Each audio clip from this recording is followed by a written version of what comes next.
We will know our disinformation program is complete when everything the public believes is false. William Casey, director of the CIA, in his first address to his staff in 1981.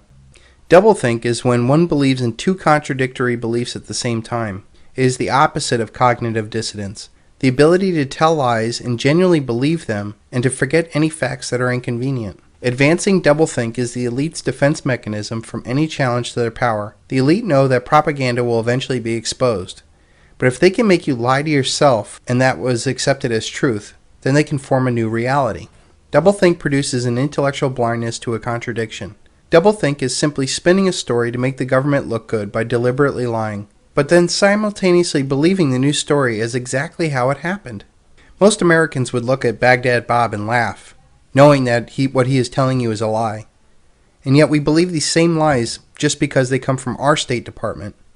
Think about how the Iraqi citizens would look at Baghdad Bob being the spokesperson for one of the most tyrannical regimes in the world. And yet the typical Iraqi would probably look at us and think that we're crazy for believing our politicians. This doublethink is done not only to mislead the populace, but more importantly those that work for the government. This is important because if the regime participants suddenly get a conscious or change consciousness, the whole system would collapse because nobody would be there to run the system. An example would be just the military. They have to believe that they're fighting for freedom, but in reality what they're doing is enslaving populations for private profit.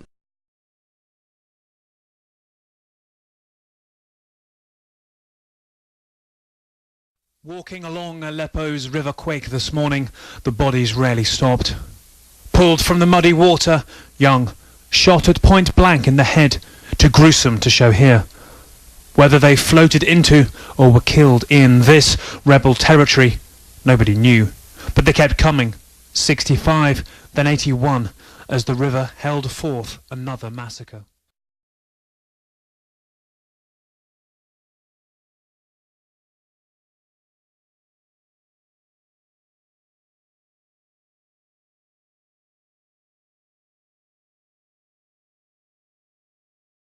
The people can always be brought to the bidding of its leaders. Tell them that they are being attacked, and denounce peacemakers for a lack of patriotism and for exposing the country to danger.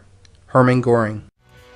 Good evening, everyone. I'm Erin Burnett. Out front tonight, attack of the drones. The American government is launching a new war. Some of this country's 7,500 drones may be about to take off with new targets in their sights.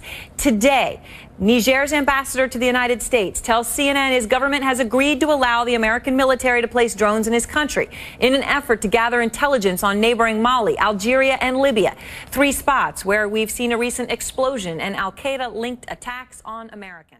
If you tell a lie big enough and keep repeating it, people will eventually come to believe it. The lie can be maintained only for such time as the state can shield the people from the political, economic, or military consequences of the lie. It is thus vitally important for the state to use all of its powers to repress dissent, for the truth is the mortal enemy of the lie, and thus, by the extension, the state is the greatest enemy of the truth. Joseph Goebbels.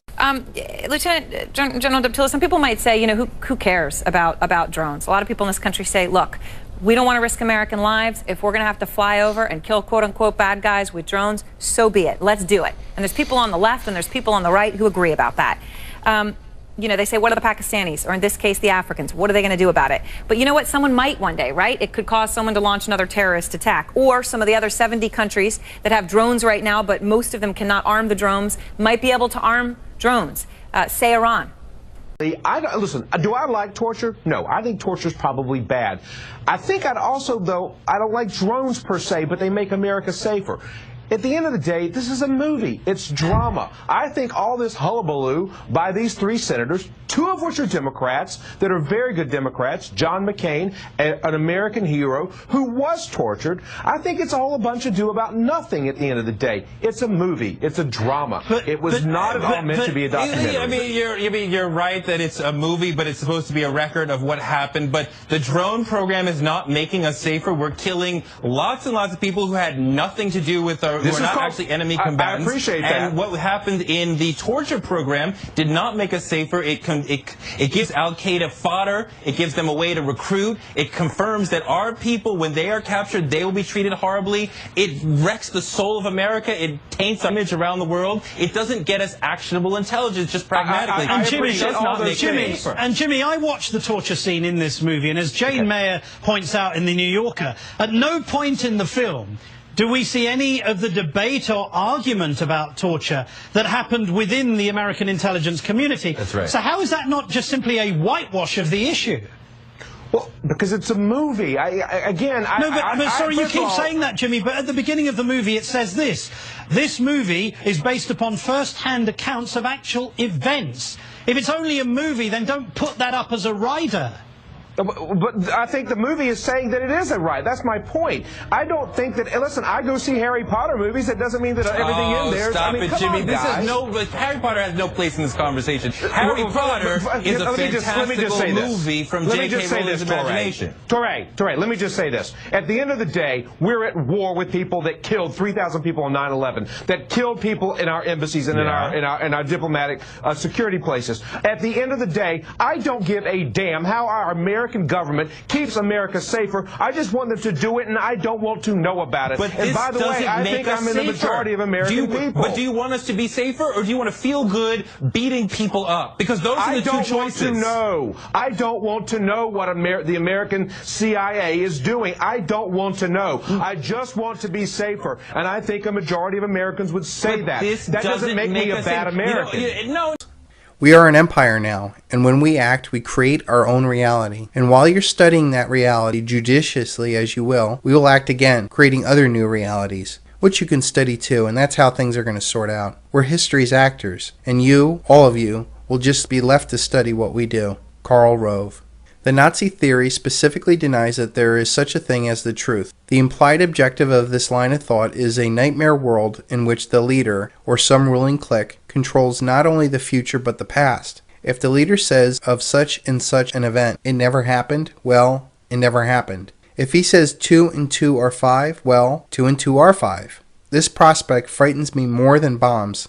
George Orwell. The Air Force and the Army all send troops to, say, Somalia for 100 days each. I'm going to call that 4 times 100 equals 400 cumulative combined crisis response days from the services. Billable hours, which I think is the best measurement. This is your expeditionary theater for the 21st century. It's not going away. You can vote Bush Cheney out of office. It'll still be there. So president after president, administration after administration, Republican and Democrat, are going to have to deal with this. And one of the first things we discover in this global war on terrorism, we got a lot of different cooks working this broth. Southern Command, European Command, Central Command, Pacific Command. Basically precinct captains. And what is logically described as largely an undercover war.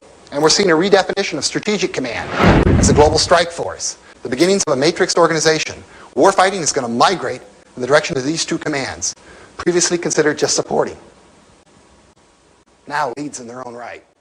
A premium on forward deterrence and strike. We got to stay out there. We have to avoid what we've been doing for the last 15 years, which is sucking the troops back home. So are the boys coming home? No, they're never coming home.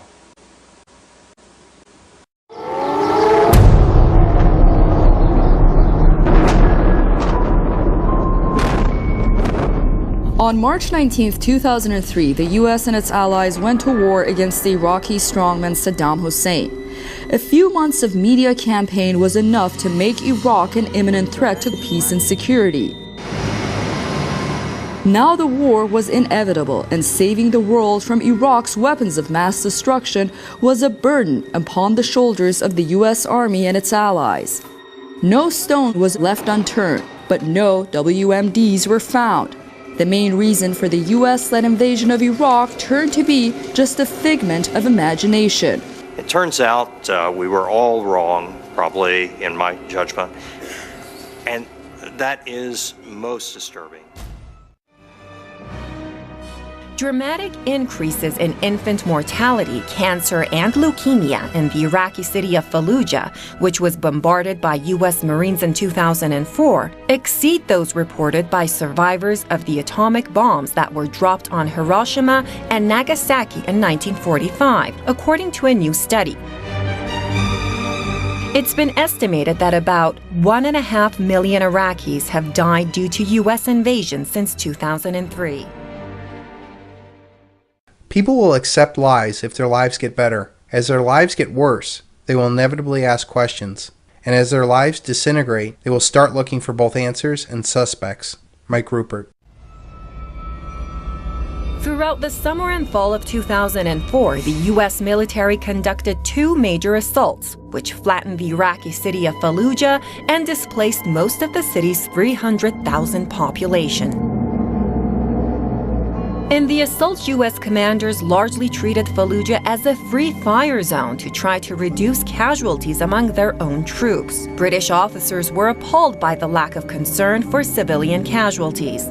The U.S. commander who ordered this devastating use of firepower did not consider it significant enough to mention it in his daily report to the U.S. general in command. Winston, you know how the party keeps power. Now tell me why.